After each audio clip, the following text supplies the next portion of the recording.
Jadi ulama itu mulai dulu itu sudah berpikir. Banyak orang menjadikan tahajud, sholat malam itu media untuk hajatnya. Dan kalau nggak kesampaian ini mutung. Nyalahkan kiainya ijazah ramandi. Macam. Daripada ngono ora usah apa? Tahajud turu. Dan jenis kayak ini tuh banyak. Makanya ulama kayak saya itu saenake dhewe itu ya jarak. Saya sering didolani muhibbin terus bilang, Gus saya doakan gini-gini saya mau nyalon bupati atau saya gini. Saya bilang gak waduh orang dongo, nak ramandi darani ulama dongane ramandi. Nak mandi kamu jadi bupati tetap nganggep karena beli. Sopo sing ora roh bupati saya juga beli. Ribet kan? Ketika mereka jadi ngunsurkan doa kamu apa karena kemarin beli? Yang beli maksudnya nggak beli nggak usah tersinggung. Jadi ribet ngadepin. Nggak artinya gini loh, boyo doa itu jangan dipakai begitu loh.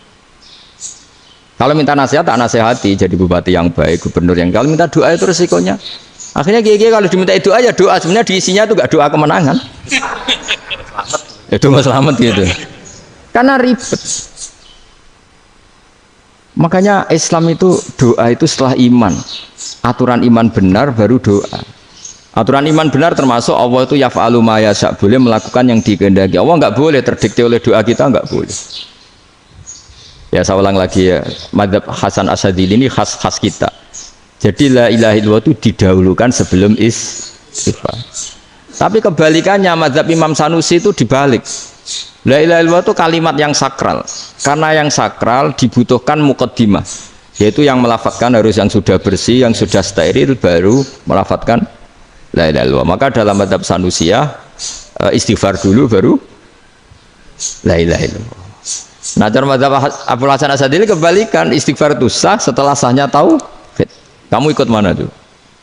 Asyadzili apa Sanusiyah? Alhamdulillah sama-sama tidak paham ya sudah. Akhirnya sudah. Iya, saya nggak kemana-mana kan. Jadi apa ya? Terus ini saya teruskan ini biar khas pesantren atau khas NU lah, kalau bahasa Pak Rektor khas NU. Ini Ben sampean tahu beberapa perbedaan itu lazim, halaman 24. Ya, halaman 24 sama 25. Tak baca ini masih orisinil. An Sufyan bin Uyainah, ini juga gurunya Imam Syafi'i. Kata Sufyan bin Uyainah, beliau cerita, kana Isa wa Yahya alaihi masalam ya'tiyanil qaryah. Fayas'alu Isa an syirari ahliha. Wa yas'alu Yahya an khiyari ahliha. Jadi Nabi Isa dan Nabi Yahya itu satu generasi, sama-sama masih muda. Kalau di satu kampung yang Nabi Yahya tanya, ini keluarga terbaik siapa? Saya mau nginap di situ karena kumpul orang baik itu nyaman. Kalau Nabi Isa kebalikan, keluarga terburuk mana ya? Saya tak di situ.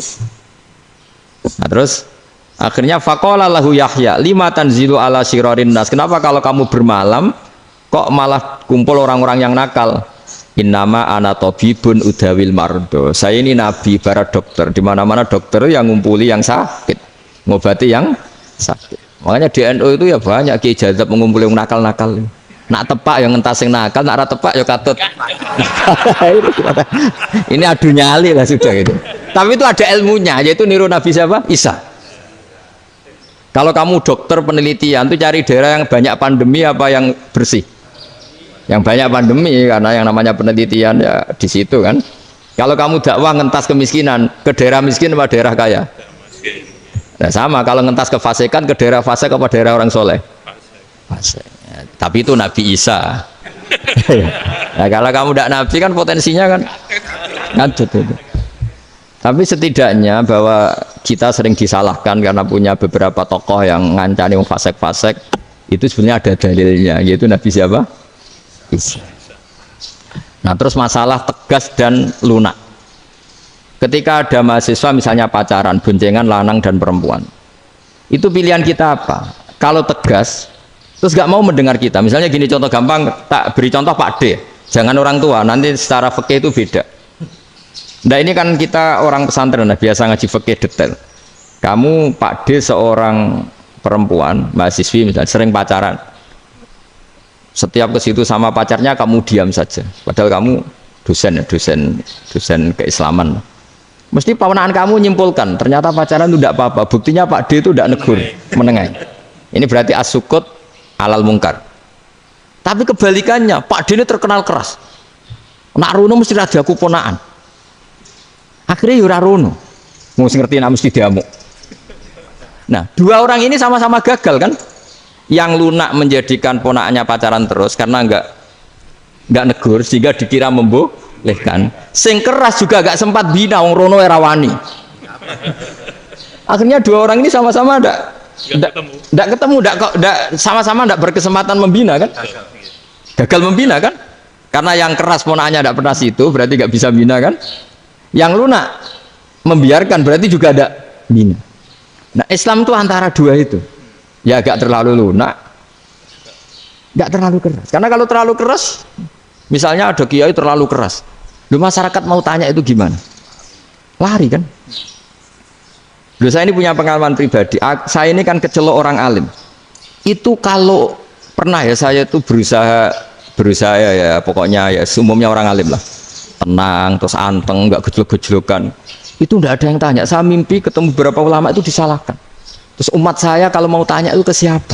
Wong alim wis wibawa, meneng tambah banget wibawan. Wala Quran sering gojlok rektor macam-macam. Terus wong wanita kok saya biasa ke pasar pandangan dicegot orang. Gus, putri saya itu sering keluar darah tapi melebihi batas haid gini-gini. Kalau badhe sowan jenengan, gak usah sowan ning kene mbek ngadeg-ngadegan. Terus tanya, yang haid berapa hari, Gus? Ya supaya rudat ilal adat sebelum dia punya penyakit istihadah itu berapa? 6 hari ya sudah, kembali 6 hari lainnya mustahadah, tetap sholat, tetap normal. Tapi kalau sawi bawa moro pasar go tasbih dulu. Iku mesti wong salaman njaluk donga yakin. Tapi baru kayak rada uraan ketemu wong-wong, "Dul pening ndi? Mak pening ndi?" Gus beneran Gus ketemu jenengan kula wingi badhe tua kok." Ini tanya. Jadi uraanku itu amdan. Lha nek sampean asli, iki asli uraan. Karena ndak uraan lah tetap ndak wibawa kan. Jadi baru kayak uraan itu ya banyak. Saya itu kalau ngantor di Jogja itu banyak orang yang tanya. Ya biasa tuh tanya macam-macam. Karena saya uraan. Ke pasar ya orang, bahkan di bis sering ketemu orang, wah beneran Gus kalau badhe sowan jenengan badhe tanya ini. Ya sudah di sini aja. Jadi semua itu diilmoni. Nah, Nabi itu punya sisi yang dua-duanya jalan. Memang beliau luar biasa, dipilih Allah yang luar biasa. Nabi ketika wibawa itu banyak sahabat yang bahkan mengenali wajahnya aja tidak bisa. Ka'anna ala ru'usihim at-toir. Bayangannya seakan-akan di kepalanya itu ada burung yang takut terbang, saking antengnya. Tapi Nabi sekali mengeluarkan job, sekali santai, itu sahabat tanya itu sampai yang nggak pantas ditanyakan. Nabi saat tadi kumpul istri saya, tapi tidak inzal itu wajib mandi ndak. Aro'aita law anna ahadana ya'ti imro'atahu walam yunzil. Itu ya ditanyakan. Nabi mun kumpul itu betul sakit inzal sepundi. Guys betul lagi. Terus ya ada yang tanya macam-macam. Ini saking ada sahabat dipanggil Nabi tambah lari, dipanggil lagi tambah lari. Pas jenengan nyeluk, pas kalau kumpul bojo kula. Lah kula kuwatir jenengan orang suci, saya belum mandi, makanya saya lari. Nabi ngendikan innamal mukmin thahir, ya nak masalah ketemu kiai ra apa-apa ijek junub. Sementing kok nak salat ya adus sik. Tapi Nabi sekali pakai mazahirul jalal, tapi pakai wibawanya, itu orang nggak berani ngomong. Tapi sekali Nabi rileks, itu orang bisa tanya apa saja, termasuk halal yang nggak pantas. Ada sahabat itu tanya lucu, tanya Maimunah. Maimunah itu ya cantik tapi sudah agak tua lah. Maimunah, ya umal mukminin, hukumnya ngambung bojo pas Ramadan ubi. Wah gak roh aku, gak tahu diambung kan Nabi pas Ramadan. Tanya Saudah, wah malah orang arah diambung kalau Saudah itu kan tua itu. Lucunya istrinya jawab, tanya Aisyah yang mungkin Nabi, iya yang mungkin tanya Aisyah. Itu yang usul ya istrinya Nabi Maimunah. Selalu Aisyah, tanya Mbak Aisyah. Ya Amirul ya umal mukminin gini-gini. Wah, Aisyah yang cantik masih perawan kan. Qabbalani Rasulullah bahwa oh Nabi biasa ngambung-ngambung pas Ramadan dan beliau tetap puasa. Akhirnya fakih ngarang kan wa takbil fi Ramadan wa tublah la tubtilu shauma ngambung ora. Iku udah biasa di sini. Ya nasi bojone ayu. Nah ini artinya seasik itu gitu. Jadi garwane Nabi sing ngrasa rodok tuwa. Wah, aku ora tahu ya. Kok Aisyah serilek itu dulu itu maksudnya orang-orang Islam pertentangan itu makanya dia balik Semua ini bedanya orang pesantren sama orang kampus. Kalau orang kampus mau cerita agama itu rahmatan lil alamin, tapi nyontokno rileke ora iso. Agama itu rilek, tapi nyontokno rileke ora iso. Mergo ya rapati ngaji. Contohnya ora iso, tapi mau gawe kaidah kok Islam itu rahmatan. Jadi Nabi itu lah, Allah juga gitu. Allah itu kalau sudah memperlihatkan madzahirul jalal, itu mbok malaikat Jibril rawani. Ketika Allah dengan madzahirul jalal. Tapi kalau Allah dengan madzahirul jamal, madzahirul apa? Jamal. Iku yo gojo-gojo kan ambek makhluke gojo. Yo buli-bulian cara sakniki. Ya sampean delok ning hadis syafaat itu, akhiru man dakhalal jannah atau akhiru man kharaja minan nar, itu di beberapa judul. Ada seorang rojul yang ahli neraka ya, dintas mbek pangeran, terus ditudono swarga. Gusti, swarga sengiler tok ora wong wayu ora, wis wong ngiler tok. Ngerjaluk Gusti mosok roh tok ora oleh mlebu. Jarimu asal mlebu metu kon neraka ora jaluk-jaluk meneh. Sumpah lho ya, gak jaluk apa-apa meneh. Mboten Gusti. Sekali saya keluar dari neraka ndak akan minta apa-apa lagi. Wallahi, wallahi, la as'alu ghairaha. Mesti ghaira khoslah, ghaira tilkal khoslah. Ya niku pokoke selain keluar dari neraka saya ndak akan minta lagi. Didono swarga wong do kelon seru wibet kan. Sing bojone elek kan dendam dadi ning swarga. Swarga wis macam-macam. Gusti mosok roh tok ora oleh mlebu. Jarine ra janji ra njaluk meneh. Akhire ya wis didelokno neraka. Jadi pangeran jawabe gampang, didelokno neraka. Roh neraka begitu menyakitkan, begitu ngeri. Sudah Gusti saya tidak minta surga, sementing nggak masuk neraka. Rabbana srif anna adzab jahannam. Setelah lama itu diadepno swarga njuk mlebu swarga, terus diadepno neraka. Akhirnya ya sudah. Saiki mlebu swarga gak apa-apa. Iku jawabe lucu. Atas tazib jenengan ngenyek kula. Mung karuan ra di swarga kok mlebu swarga. Terus akhirnya mlebu swarga, kan mlebu swarga tamanna, sangen-angen sing mbok jaluk apa? Orang ngangen-angen yang indah-indah, laka wa asratu amsal ya siku tak turuti wa asratu amsalih lan lipatan ke-10. Jawabe wong lanang ya lucu. Atas tazi ubi wa anta rabbul alamin. Jenengan pangeran kok ngenyekan. Maksudnya wis karuan aku ora pantes. Terus jare pangeran, la astazi ubika walakinni alama asya'u qadir. Aku gak ngenyek kowe, pancen aku pangeran. Nuruti kowe iku iso. Jadi Allah sendiri ketika dengan madzahirul jamal itu malaikat ya ono sing wani bantah. Masyhur itu kan malaikat sing bantah pangeran atas alufia mayufsidu fiha wasfikut. Karena Allah dengan madzahirul jamal. Yang paling masyhur Nabi Musa. Nabi Musa itu ketika Nabi Mi'raj. Nabi Mi'raj itu beliau kira-kira di langit keempat lah yang masyhur atau kelima. Ngelangkai. Nabi Musa nangis, "Ya Rabbi, ini apa-apaan? Orang sing ja'a ba'di kemudian melangkai makom saya ini apa-apaan?" Dan Nabi Muhammad kan apapun hebatnya kan junior. Kok melangkai makom saya ini apa-apaan? Enggak fair.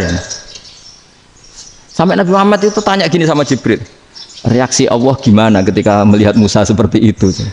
Jawab malaikat Jibril lucu. Ya rohidatahu. Allah sapal gayane Musa. Biar. Jadi lucu.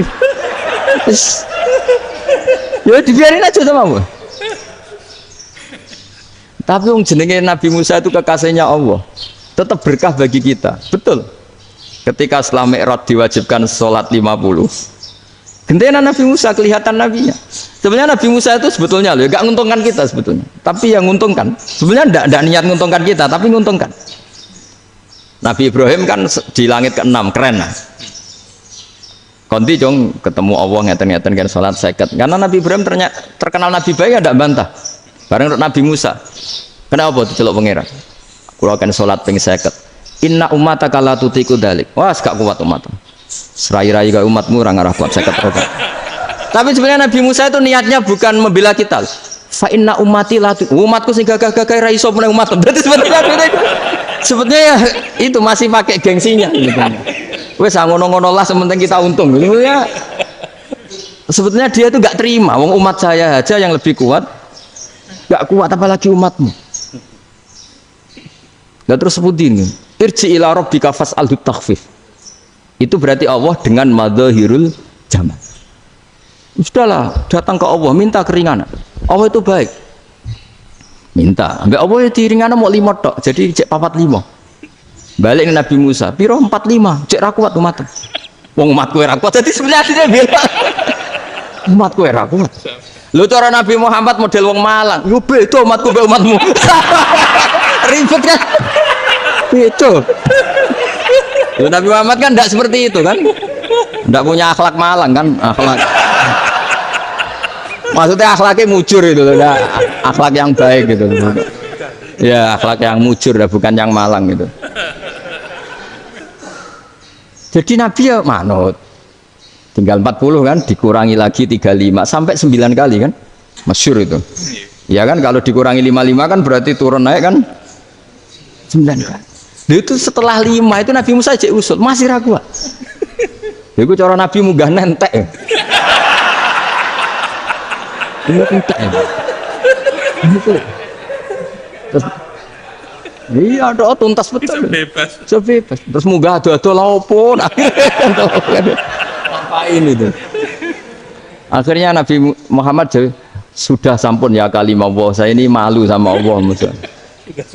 Sudah 9 kali dan diturutin terus. Jadi Allah kalau dengan madzahirul jamal itu Nabi Musa biasa nego sama Allah.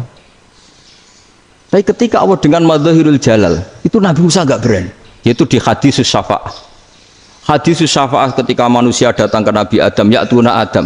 Ya Adam anta abul basar ngene isfa'li ana inda rabbik. Kamu saya minta mensafaati kita.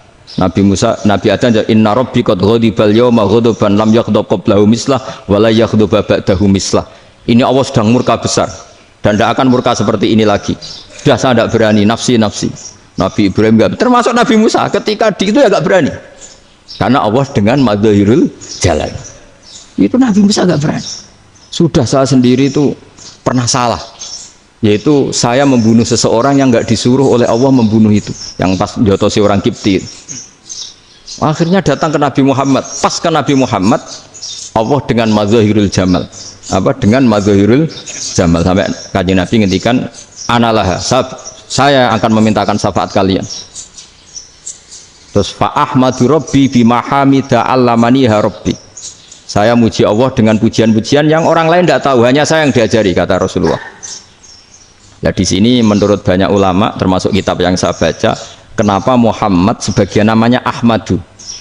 Itu dari af'al tafdil fa Muhammadun ahmadu min ghairihi. Muhammad Rasulullah itu kalau muji Allah di atas cara mujinya Nabi yang lain. Jadi Ahmadu bukan dari fi'il mudhari' lil mutakallim tapi dari af'al apa? Tafdil. Fa Muhammadun ahmadu min ghairihi. Bahwa Kanjeng Nabi Muhammad sallallahu alaihi wasallam itu cara mujinya Allah di atas pujian para nabi.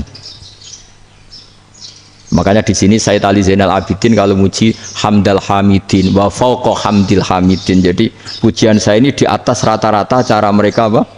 Memuji. Yaitu sirinya apa? Nabi itu tahu bahwa akhirat itu tidak bisa batasi Allah. Kamu tidak bisa nyemprit Allah. Allah, ini akhirat loh. Amal sudah tidak manfaat. Ingat itu. Tidak bisa seperti itu. Allah itu nggak bisa tunduk sama konstitusi yang bernama akhirat. Artinya Allah meskipun di akhirat tetap duwe hak yaf'alu ma yasa atau yaf'alu ma yurid. Nggak bisa kamu terus wah ini akhirat amal ra iso dikirim wong mati, amal ra iso dikirim. Yo pangeran kok mbok atur. Kalau kita yang mengirimkan tidak bisa, tapi kalau Allah tetap bisa. Makanya ada kiai mengatakan kodok qadar ora iso dirubah, itu kamu. Makanya ada seorang kiai ditanya, kodok qadar ora iso dirubah sekali dicatat selesai. Jari kiai tadi, tapi nak Allah iso. Dalile apa? Yang huwa ma yasha wa yusbit. Nak Allah ya iso, sing ra iso kan kita. Nah, Nabi itu tahu betul meskipun akhirat itu Allah masih bisa dinego saking baiknya. Akhirnya Nabi sujud, masyhur itu terus, ya Muhammad irfa' ra'sak wasal tu ta' wasatu safa. Semat sirahmu angkat, kujo apa tak turuti. Terus semenjak itu Nabi minta apa? Syafaat. Artinya apa? Ketika Nabi lain berpikir bahwa akhirat ini membatasi amal karena sudah Nabi tahu betul kalau Allah tetap Allah. Yang enggak terbatas kekuasaannya, enggak terbatas rahmatnya juga saat di akhir. Makanya disebut fa Muhammadun ahmadu min ghairihi. Makanya wa mubasysyiran bi rasuli ya'ti mim ba'di ismuhu Ahmad. Jadi makanya terus banyak GNO sing macam-macam lah. Ono sing potongane wedi terus hati-hati. Iku berarti makome Madhahirul Jalal. Ono sing amen guyon nek makome Madhahirul Jamal. Ono sing ra jelas ngene iki, sing jelas. Nak guyu buanter kok nangis kok buanter. Jebule urusan utang lah ini sudah yang udah. Jadi makanya yang rileks saja. Sebenarnya agama ini santai, rileks karena agama ini harus bifarohin wasururin. Enggak boleh agama ini dibawa dengan kekerasan, dengan antisosial. Karena agama ini harus kul bi fadlillah bi rahmati fa bidzalika falyafrahu, harus senang, harus rileks. Makanya saya jadi kiai itu senang takutnya gini. Sekali saya tidak senang jadi presiden buruk. Ternyata jadi wong alim ora enak, itu contohnya. Sampai merengut terus uripe susah, nanti orang tidak berani jadi orang alim. Makanya saya buktikan bahwa saya lebih bahagia dibanding rektor. Nanti orang yang jadi rektor semua ingin jadi orang alim. Saya pernah ketemu sekian rektor di Jogja, tanya, Gus, kenapa jenengan bela-belain pesantren sampai segitu? Kan keren kampus NU, sekarang ada Unisma, ada NU Jogja, ada NU Jepara gini. Tak bilangin gini, sampai rektornya itu istighfar kan? Saya bilangin gini, ini sekaligus tak kasih tahu ini rektor Unisma ini. Tak bilangin gini, andai kan tidak ada kiai kayak saya itu Islam bisa tutup katanya. Kok bisa Gus? Misalnya ada perempuan haid faqal adat. Itu kalau untuk tahu hukumnya haid daftar dulu ke Unisma. Daftar dulu kan? Setelah daftar nunggu pelajaran haid. Baru tahu haid setelah 3 tahun dari masalahnya ini. Tapi baru kayak kiai ketemu saya di jalan, Gus anak kula nu haid ngeten-ngeten mboten normal hukumnya piye? Oh hukumnya ngene dibalekno ning adat. Ora usah registrasi, ora usah daftar. Jadi ya harus ada istighfarnya lah. Unisma juga harus istighfar, semuanya harus istighfar. Karena ada sisi yang nggak mewakili kebutuhan Islam. Tapi saya sebagai kiai juga istighfar. Karena fakta hukum mengatakan yang boleh jadi KUA yang jabat, yang boleh kemenak yang punya gelar. Dan ini yang mengawal Islam secara undang-undang karena mereka yang bikin. Nah karena kiai tidak punya gelar tidak bisa jabat di situ. Saya juga istighfar. Jadi tidak sampai untuk yang istighfar. Karena yang kebutuhan ini terwakili yang punya gelar. Tapi yang punya gelar juga harus istighfar tadi. Mosok kepen roh hukum haid dengan ini kuliah se. Ngentek itu aja nanti nunggu guru yang pas mata pelajaran itu. Ya, terus kapan dia ini sholatnya? Jawabannya belum ketemu. Tapi baru kayak saya kan ketemu di jalan tanya. Gus saya sering ketemu. Gus saya ini bapak angkat. Mau nikahkan putri saya itu gimana itu? Kalau cerita wali sebenarnya anak saya sok, kalau nggak cerita nggak sah karena saya bapak angkat. Itu banyak. Hanya tak akali ya sudah wali yang sebenarnya taukil pada hakim tanpa diketahui, tapi hakikatnya itu taukil hakim. Itu kan tidak gampang. Nah, tapi kalau tanyanya di kampus registrasi dulu, daftar dulu, baru tahun berapa ada pelajaran itu? Semester 5 baru tak. Iya kan? Semester 5 ya? Iya. Oh, itu kan. Jadi jangan kira terus sistem Unisma itu yang terbaik di dunia, tidak juga kan, tidak juga. Dan sistem-sistem yang lain maksudnya ada. Tapi sistem kiai loh, Bangun juga sering pesen saya, kowe kudu seneng pegawai negeri. Piye sing jaga agama pegawai negeri. Kemarin pas acara 7 harinya Gus Roba sama matur itu di depan para kiai. Setelah saya jadi kiai ya itu nyata. Islam di Papua, di NTT yang bawa siapa? Dokter negeri, ya kan? KUA negeri, barokahnya mereka negeri dijamin negara kan, barokahnya Muslim berkebutuhan Islam, akhirnya bikin musola di situ, bikin masjid. Bahkan di Korea Utara itu ada masjid bawaan duta besar, karena banyak duta besar Muslim berkebutuhan masjid. Yang bisa gini itu yang negeri apa yang swasta? Negeri lah. Di sini kiai tidak mewakili semua kebutuhan apa? Islam. Tapi kampus juga enggak, kampus Islam sekalipun tidak memenuhi semua kebutuhan Islam tadi. Masa orang tanya kan nunggu semester berapa tadi? Semester 5 masih daftar dulu. Nunggu pelajaran itu. Ayahnya pas ketemu dosennya, saya tidak pernah kan ribet kan? Dosennya cowok gitu kan. Jadi sudahlah, makanya ini. Iya, makanya ini kan bentuk kearifan. Jenengan ngakui fungsi kiai kayak saya itu bentuk kearifan. Saya juga ngakui jenengan ini butuh kearifan. Saya sering didolani KUA itu. Itu rata-rata ya didikan kiai. Kompilasi hukum Islam itu banyak ya, janda cantik. Contohnya harus cantik, kalau jelek nggak mungkin terjadi kan. Ada janda cantik kebetulan suka kawin tapi takut zina. Seorang lagi suka kawin tapi takut. Itu seringnya gitu Pak Rektor. Jadi dia kawin bosen, bilang ke KUA, Pak saya sekarang mau nikah sama ini. Loh, tapi kamu mau punya suami. Ya tapi kan gak tercatat Pak. Itu KUA-nya rata-rata itu nggak berani. Meskipun nggak tercatat, karena secara fikih meskipun nggak tercatat, tetap dia seorang perempuan yang bersuami, maka nggak boleh nikah sama orang lain. Jadi coba kalau nyun sewu KUA hanya ngikuti hukum formal, yang penting di catatannya nggak punya suami, ya dinikahkan saja kan. Tapi mereka enggak, karena didikan kiai nggak berani. Artinya gini, kalau hanya pro hukum catatan sipil, maka ini dinikahkan bisa karena enggak tercatat. Tapi secara hukum santri nggak bisa dong menikahkan perempuan sing dzati zaujin yang punya suami. Dan ini barokahnya kerjasama yang baik. Jadi di masyarakat itu tertanam didikan kiai, nggak boleh nikahkan perempuan yang bersuami. Tapi di KUA ngikuti hukum formal. Dan di Indonesia itu KUA itu rata-rata konsultasinya ya sama kiai, sehingga ya nggak berani akhirnya, meskipun aku wedi mlebu rokok mbak gak iso. Dan itu banyak. Seorang lagi ya, makanya ini kan pesantren itu nggak boleh mati. Orang kiai-kiai kayak saya nggak jelas-jelas itu harus lebih jelas lagi. Karena ini yang on time, yang online, yang siapa saja bisa tanya. Saya itu SMS saya itu nggak punya HP WA. HP jadul itu SMS-nya tiap hari entah berapa. Orang yang tanya dari Kalimantan, dari Aceh. Gus di kampung saya ada masjid 2 itu yang Samana, ada yang dari orang perkotaan. Gus di perumahan baru ada masjid, yang Jumatan baru orang 12, sah enggak? Ya langsung saya jawab, sah. Dalilnya ini. Ya sudah. Nah, tapi kata Imam Syafi'i gini, harus orang 40, itu madzhab Syafi'i, dalam madzhab yang lain gini-gini. Itu kalau tanya rektor itu kan ribet. Masuk ajudan dulu, asisten dulu, panjang.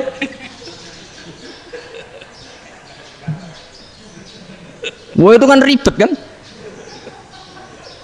Manggil dosen dekan VAI dipanggil, dekan VAI nggak mau langsung jawab, cari dosen yang nekuni itu. Usul fikih saya nekuni itu baru seminar, nunggu dulu mbak, ini orangnya baru. Panjang kan? Bisa tutup Islam kalau kesuwen. Coba kalau tanya kiai kan nggak ketemu di jalan. Dulu Mbah Zubair kata Mbah Mun, saya termasuk santri yang diapresiasi Mbah Mun. Bisa Mbah Zubair yang ngono, anak nong takok pesuan gak oleh, gak takok neng kene. Saya biasa ditanya orang ngadeg-adegan. Ya alhamdulillah ilmunya cukup, kalau gak cukup ya kok sih. Jadi sebetulnya orang sopan itu ya agak-agak ada yang ditutupi sebetulnya. Buatan prayogi teng dalan nginjang mawon matur. Sebetulnya ya sebenarnya memang ilmunya agak cukup gitu. Tapi itu sebenarnya secara fikih itu haram, menunda itu haram. Ya haram tuh, coba bayangkan ya, kalau tanyanya sekarang, Gus saya ini sudah keluar darah 1 bulan penuh, padahal normalnya hanya 6 hari. Saya nanti sholat enggak? Kalau nginjang mawon dugi kula, berarti kan hari ini belum ada keputusan. Sholat apa enggak kan? Tapi karena modus tadi, buatan prayogi ngendikan ngeteng-teng dalan nginjang tengen kula. Itu kemungkinannya 2, sopan atau goblok, itu saja. Kayaknya kalau sopan enggak lah. Kayaknya enggak lah kata saya. Karena secara fikih itu jelas haram. Bagaimana mungkin sesuatu yang harus dipraktekkan nanti duhur dijawab besok, berarti duhur, asar sampai subuh belum ada jawaban, berarti nggak ada sholat kan? Ya, makanya dibutuhkan orang-orang alim yang kultural seperti ini, dan NU menghormati kultural. Tapi Mbah Mun juga sangat menghormati Islam formal, karena tadi produk-produk formal itu bisa dilembagakan oleh negara, dan itu kita ikut untung gitu.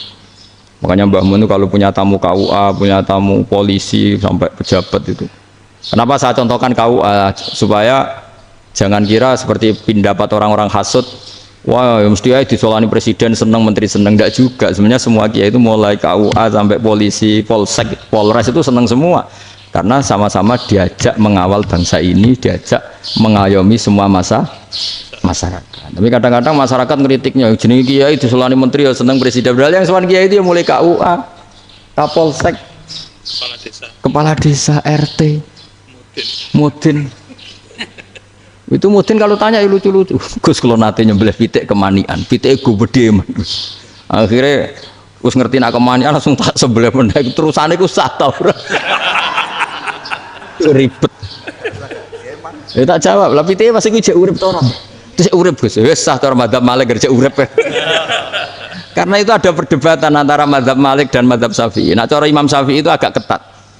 Hewan yang punya kehidupan sudah muttoribah, misalnya ayam jago, contohnya harus jago, karena kalau ayam kecil diikhlaskan haram. Jadi, yang cilik wae kan gitu. Fikih itu ya, fikihnya orang Indonesia itu pecundang. Kalau ayam kecil nggak ditanyakan, mate ra wis. Kalau jago ditabrak truk kejet-kejet. Andai kan nggak disembelih pun mesti mati. Itu cara madzhab Syafi'i itu haram. Karena penyembelihan ini tidak menjadi penyebab kematian, tapi memang karena kecelakaan tadi. Ini cara madzhab Imam Malik enggak.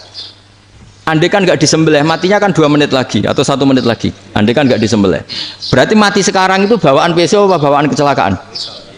Ya sudah halal gitu caranya. Nah akhirnya ya saya bilang ya sudahlah kita semuanya mati.